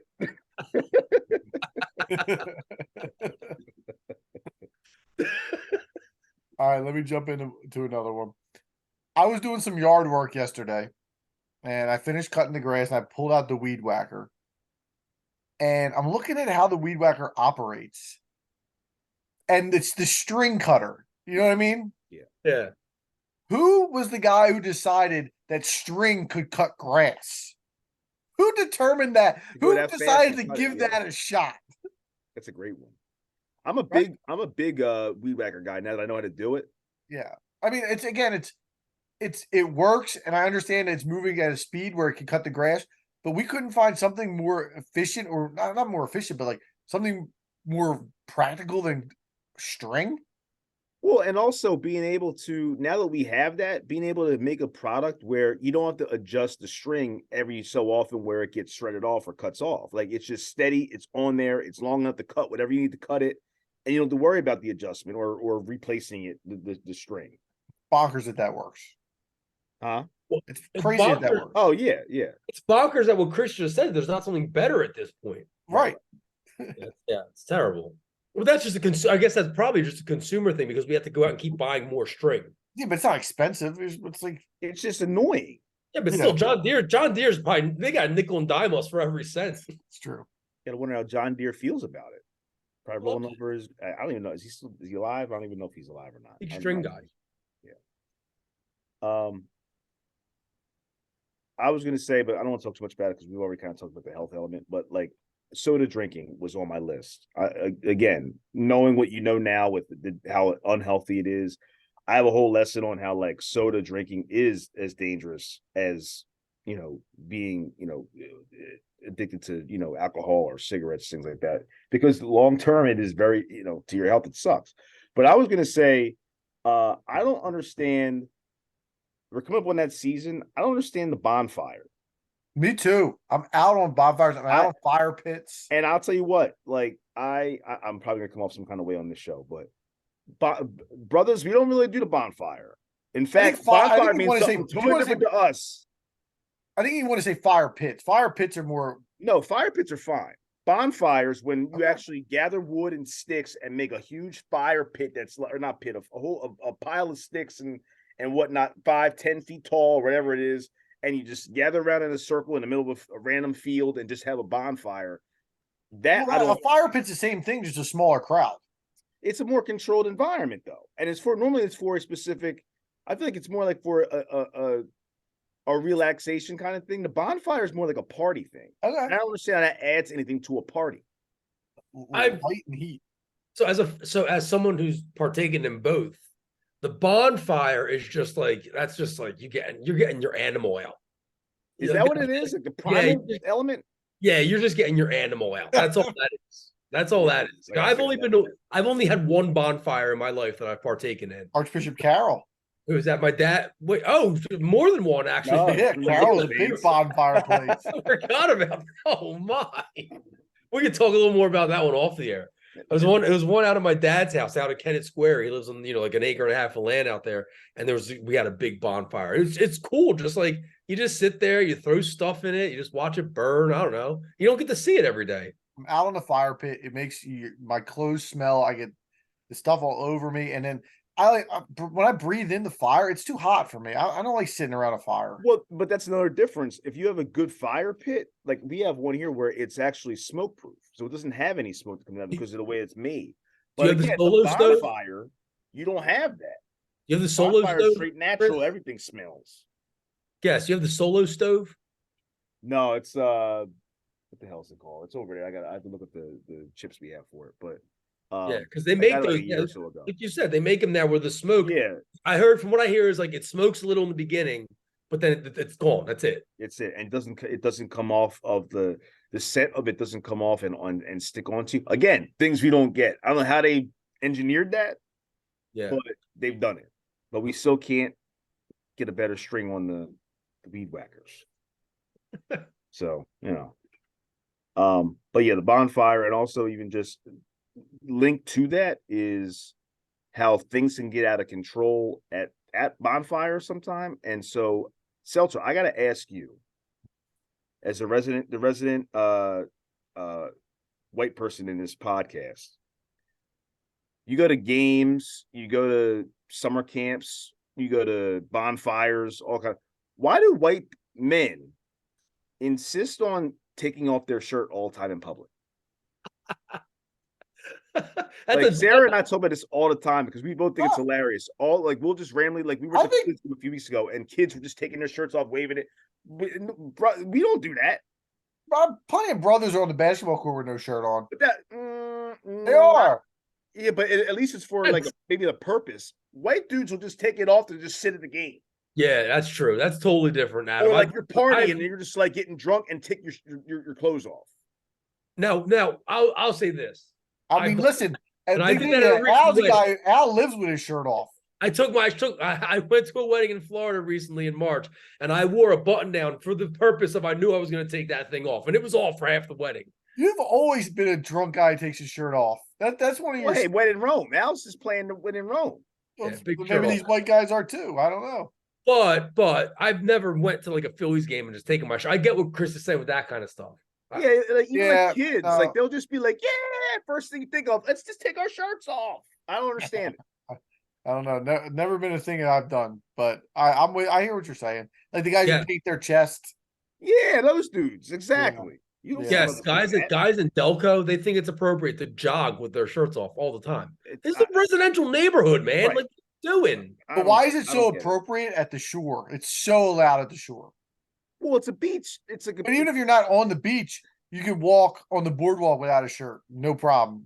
I think the assumption is you could be prepared to go on the beach, or just came off the beach, so therefore it's okay. But like if you're going down Main Street in Collegeville and there's no beach within 140 miles, to Al's point, I don't understand why you have to do it. I'm with you. There are unspoken dress codes depending on where you are. And people are gutter now. They don't even have to be in shape anymore. They'll just come out and bounce down the street. Doesn't matter. Even the women, with some of these women wearing stuff that they shouldn't be wearing. Body positivity, man, is a big thing these days. You don't be messing around with that. Especially the crop tops and all that, but that's another story. Yep. Al, hit me with another one. All right. I don't understand how the old school 5-person pyramid scheme does not work. How's that not work? And why is that illegal? You know what I'm talking about? No. The old. So you get a piece of paper and you write down 5 names and you say, hey, you mail it to all these people and you say, hey, send each one of these people $10. But when you send it, change the list and take the top person off, move everyone else up, and put yourself at 5. And then mail that to a whole bunch of people. You ever hear that? You ever I heard have that? no idea what you're talking about. You never heard I'm that? trying to Tristan, absorb what you're. I'm trying to absorb. Yeah, what yeah. you're- I'm not with you here, dude. you get a letter in the mail, right? You open your mail, okay, and it says send the 5 people on this list. It's got Chris's address, my address, like whatever. It says send each one of these people $10. Then remove the top person and put yourself at number 5. So move everyone else up the list, and then send this letter to as many people as you want. Yeah, dude, I'll tell you. You never heard of that? So that's like the original pyramid scheme, as far as I know. But it's like it's illegal. You can't do it. You can't sell. I remember getting them in West Philly. We used to get them. And that's how I know about it, because I'd ask my parents, "Yo, what is this?" And they'd say, "No, it's a pyramid scheme. We can't do it. It's illegal, blah, blah, blah." But then I sat there and I'm like, wait, this makes perfect sense to me. You just send each person money, and then you get to be on the list, and then people send you money. Right. Yeah, I mean, there's so many different Ponzi schemes and all kind of. We're watching Telemarketers right now on HBO, which is it's like a documentary about the telemarketing. This one telemarketing business in Jersey that was ridiculous, and just under like how they even say in business for as a, not just an organization, but even just as like a business model in general to have telemarketing firms is to me mind-boggling. That's still even a thing, or was a thing at least, even, Older generation. That's why. Yeah. I mean, these poor people that like are older that they call and they just pretend to be like fraternal orders of police.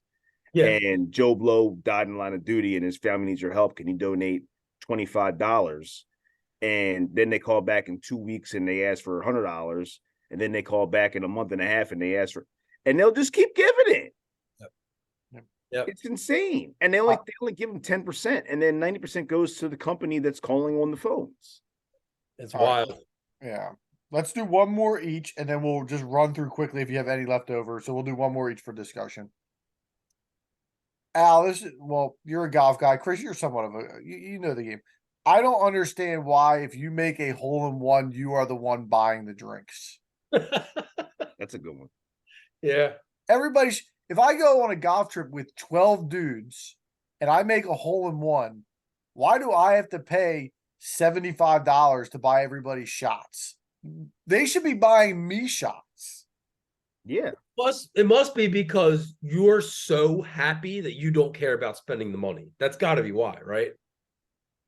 I mean, maybe like it's one of the few times in your life where you're going to be so overly joyed that you won't mind spending $150 on beers. Unless it's your 6th hole-in-one or something like that. At this point, it's just like shit. Yeah, I mean, that's a pipe dream. But like people should be buying you drinks. It's your day. When you get married, you're not buying everybody else drinks. Granted, well, maybe you are like actually. Maybe you are actually. I was gonna say you definitely are actually. Yeah, what? Actually you are. Or maybe it's like they look at it like you're fortunate that we're here to see it, so you got to buy us a drink. Yeah, I'm not buying it. I just think that they should buy you a drink. It's simple. It makes it a lot easier. Not everybody's spending money. Again, I'm coming off cheap, but I don't get it. Well, the question is, because you hit your first hole-in-one within the last year, right? And as did your dad. Did you guys buy everybody drinks? So most private clubs, including mine, have a thing where you prepay into. So I think we get charged $15 at the beginning of every year, and it's basically insurance. And if you get a hole-in-one, the entire club gets a free drink that day, and it's just there's a big pot of money that's put in before the year, so I didn't have to worry about it. What'd you say? How do they prove it though? What if we all go golfing and we just go into the clubhouse and say, "Yo, Al had a hole-in-one just now." It's a gentleman's, you can't gentleman's do game. Gentleman's game. Gentleman's game. Come on. I don't know if I think my dad had insurance at his club too, and the one at Skipback, we didn't buy drinks. We left right after the round. But that was a league night. So yeah, I would if I ever hit a hole-in-one, I would happily buy everyone drinks. People I don't know, and you're a money guy though. Wouldn't matter to me. Make it rain in the golf club. Yeah, absolutely, dude. All right, Al, we'll go Al, or who's next? Al can go. All right, and then Well, this is the last one I have. I don't understand how skyscrapers are built and stay up. How's that a thing? How's that a thing? it's like floor by floor. I don't care. How's that a thing, dude? These things are humongous. How's that a thing? How do these things work? We need a steelman to talk to Al about the planes and the buildings and the boats. Yeah, I'm a dude. Physics just like screws with my head, dude. I can't wrap my head around it.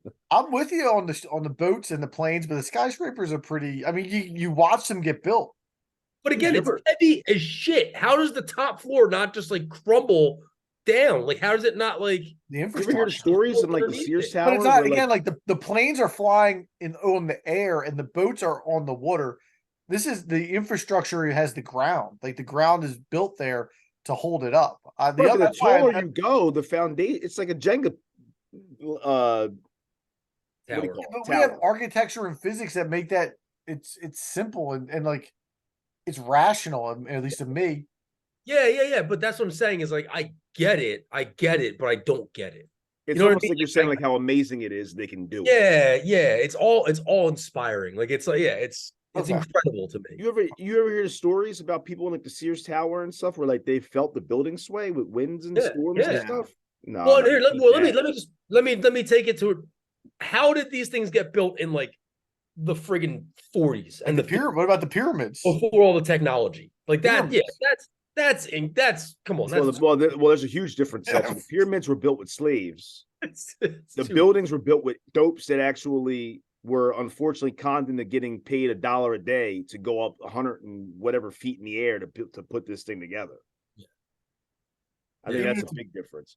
And like watching those like the old school footage of them making it, and they just walk along like steel beams in like 300 feet in the air, like hey Johnny, like you know what I mean, that like famous picture of the guys sitting eating lunch across the yeah. Crazy. Wow. All right, guys. Here's with the last one. Then again, we'll run through if you have any extras really quickly. All right, the last one I'll go. I got like 3 more, but the last one I'll go with to talk about is, my brother was here earlier in the summer with my niece for a tournament for her lacrosse tournament, and he's guilty of it. My mom was guilty of it when she was alive. People who talk on their cell phone with the speakerphone button on, but they put it to their face still. So that they put it up to their ear like they're talking normal, but then it's speakerphone. I'll be honest. I think that may just be your family. I've never. No, I've seen it many times. I don't think I've ever seen it. I've seen it when like I'll have it on speaker. I'll have it here.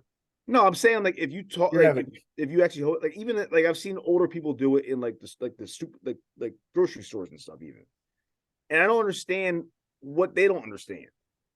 That's crazy. Of not just like it has a speaker in it for you to not need to do speakerphone.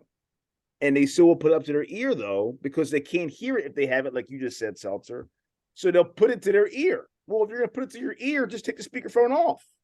Valid point, Chris. Or get a Bluetooth or an earpiece or whatever. I'm with you. I don't understand it.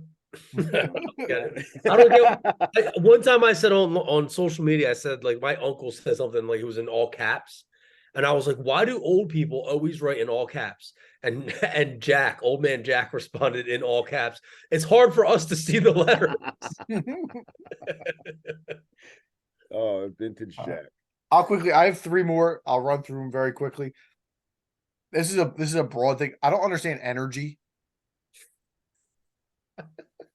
How a windmill can just start powering some of our energy, and the solar panels in our roof can just give us electricity in our house, and how that works over my head. I don't understand ties. Like, who decided that ties would be a nice piece of wardrobe when it's really just a piece of fabric that goes on top of your shirt? Really not an attractive tie for my gift for the school district. I just got a tie. Yeah, I'm not in on ties. I like ties. Get them.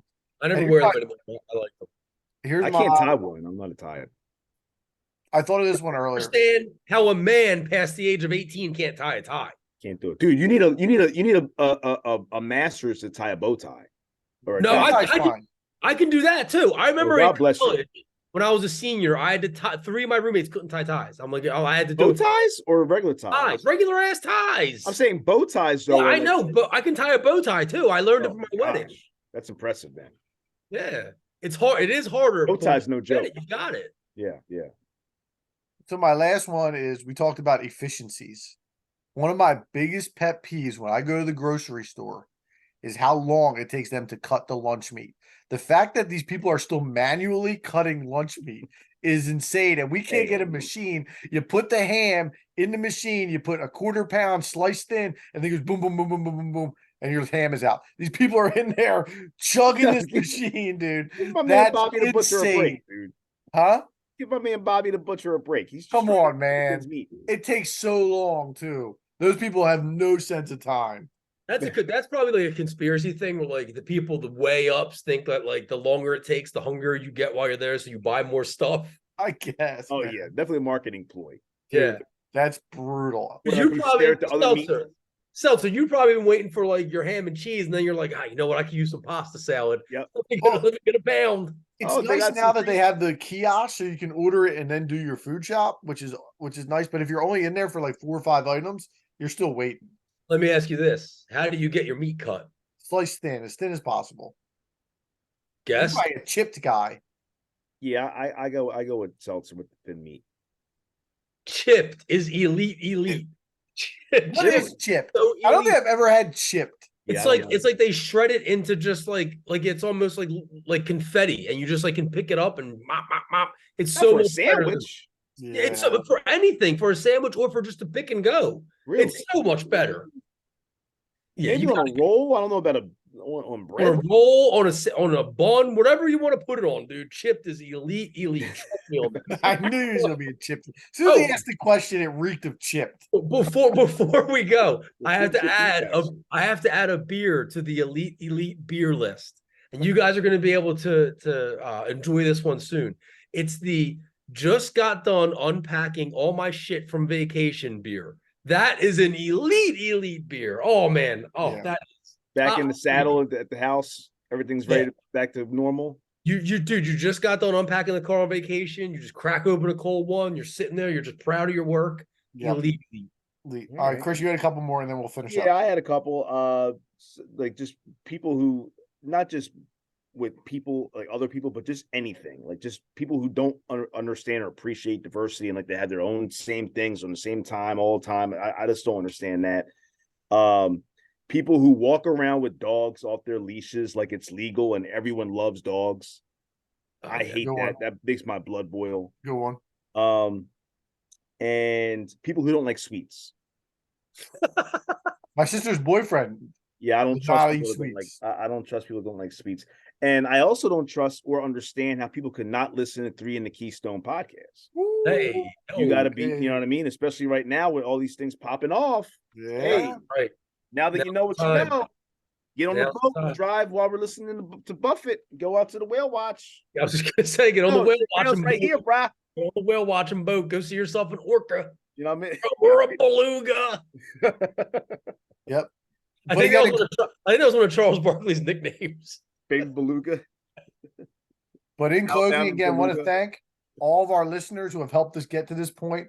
We are now a member of Old City Sports Network. So we have a lot of really good things that are be coming in the next few months. So keep your eyes on that. But until then, we're still going to drop that beat.